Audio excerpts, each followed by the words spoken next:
제가 지난 토요일에 동네 도서관에서 하는 헐리데이 마켓에 참여를 했는데요. 스포일러긴 한데 얼마나 벌었냐면요.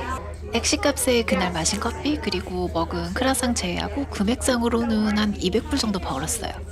근데 이것도 마켓 나가느라 재료 이것저것 산 거는 포함이 전혀 아니고요.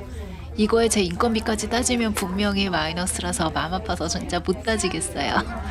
거진 일주일 내내 여기 매달려서 준비를 했거든요. 그리고 또 토요일 그날 가서 하루 종일 앉아 있으면서 이 마켓에 대해서 미리 알아보았다면 좋았을 거라는 생각을 정말 많이 했어요. 그래서 마켓에 참여하기 전에 어떤 것들을 알아보고 어떻게 선택을 해야 할까에 대해서 생각한 것들과 온라인, 오프라인 마켓의 장단점에 대해서 한번 풀어볼게요. 굿즈 만드시고 마켓 준비하시는 분들께 도움이 될 것 같습니다. 첫 번째는 주 방문객이 누구인지 알아보기예요. 저는 도서관에서 했잖아요. 그러니까 방문객이 거의 다 엄마 손잡고 오는 꼬맹이들. 어떤 애들은 막 3, 4살짜리도 있고 엄마 아빠들은 애들 위주로 같이 구경하고 그러더라고요. 책 빌리거나 바나나로 왔다거나 뭐 여기 그랬다가 여기 뭐 하네 하고 쓱 구경 한번 하고 가는 사람들이 대부분이었어요. 그럼 이 사람들이 그림에 관심이 있을까요? 아니요. 물론 개 중에는 좋아해주는 분들도 있었어요. 특히 7살쯤 되어 보이는 여자아이랑 같이 오신 엄마가 아이가 그림 그리는 걸 좋아해서 제 동물 캐릭터들 너무 귀엽다면서 좋아해줘서 저도 진짜 덩달아서 신났었거든요. 그리고 이분은 그날 또 제 엣지에서 주문까지 나중에 해주셨더라고요. 근데 대부분은 그냥 와서 한 바퀴 돌고 나가는 시기였어요. 그나마도 사람도 많지 않았고요. 이왕이면 도서관 온 김에 눈요기하고 가는 사람보다는 크래프트 마켓이래 구경 가야지 하고 맘 잡고 나온 사람들이 구매로 이어질 확률이 더 높을 것 같습니다. 두 번째는 나와 결이 맞는 마켓 찾기예요. 내가 어떤 물건을 파느냐에 따라 어떤 마켓으로 가야 할지 미리 리서치를 해야겠다라고 굳게 다짐을 했습니다. 제가 파는 물건들은 제가 그림으로 만든 굿즈잖아요. 이번엔 크리스마스 카드, 열쇠고리, 스티커, 노트패드 그런 것들이 있었고요. 그럼 그림에 관심 있는 사람들이 모이는 마켓으로 가는 게 맞겠다 싶었습니다. 아트 페스티벌이나 뉴욕에는 모카 페스티벌이라고 서울배 같은 게 있어요. 그쪽이 더 맞지 않을까 싶습니다. 큰 크래프트 마켓도 있는데 이쪽도 언젠가는 한 번은 도전을 해보고 싶고요. 세 번째는 같이 참여하는 벤더들이 어떤 벤더들인지 리서치 해보기입니다. 같은 마켓에 참여하는 다른 벤더들이 어떤 상품군에 속해 있는지도 중요한 것 같아요. 프리마켓 같은 경우는 대부분이 먹는 거 파는데 거기 어쩌다가 하나씩 껴있는 크래프트 벤더라면 아마 대부분이 여기 오는 사람들은 먹으러 오는 걸 거예요. 그럼 굳이 내가 파는 그림 굿즈들도 뭐 여기 이런 것도 있네 하고 도서관처럼 그냥 지나가고 말 것 같습니다. 그렇겠죠.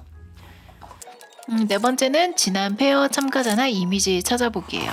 서일배나 포카 페스티벌처럼 유명한 곳은 당연히 어떤 분위기고 어떤 사람들이 참여한다라고 뇌리에 딱 박혀 있는데 처음 가보는 마켓은 전혀 감이 안 잡히잖아요.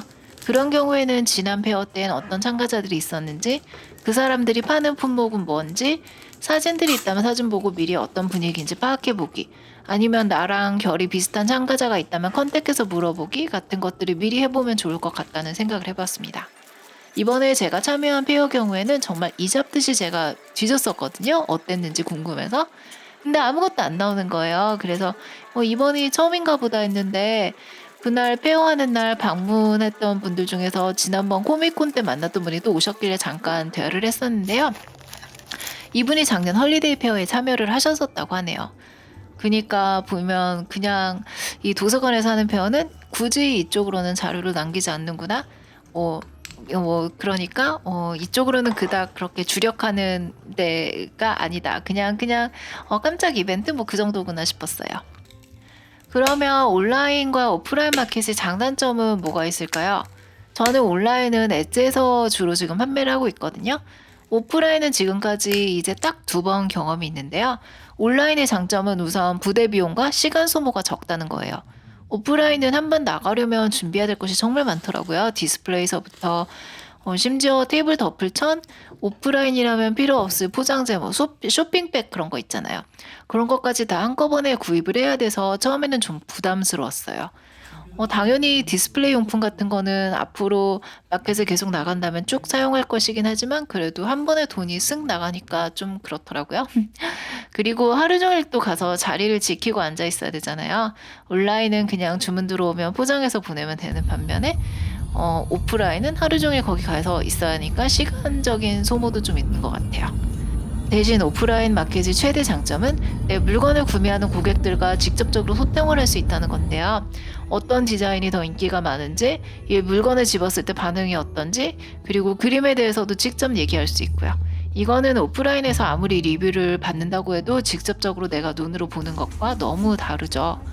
또 그리고 내 그림을 모르는 사람들에게도 광고도 할 수 있고요. 모든 사람이 인스타에 들어와서 내 그림 보는 게 아니잖아요. 인스타에서 알게 된 팔로워님이 뉴저지에서부터 와주셔서 진짜 그날 너무너무 감사했었어요. 스낵에 선물까지 안겨주고 가셔서 너무너무 감동이었습니다. 이렇게 오프라인은 직접 사람들과 소통하는 이런 즐거움과 감동이 있는 것 같아요.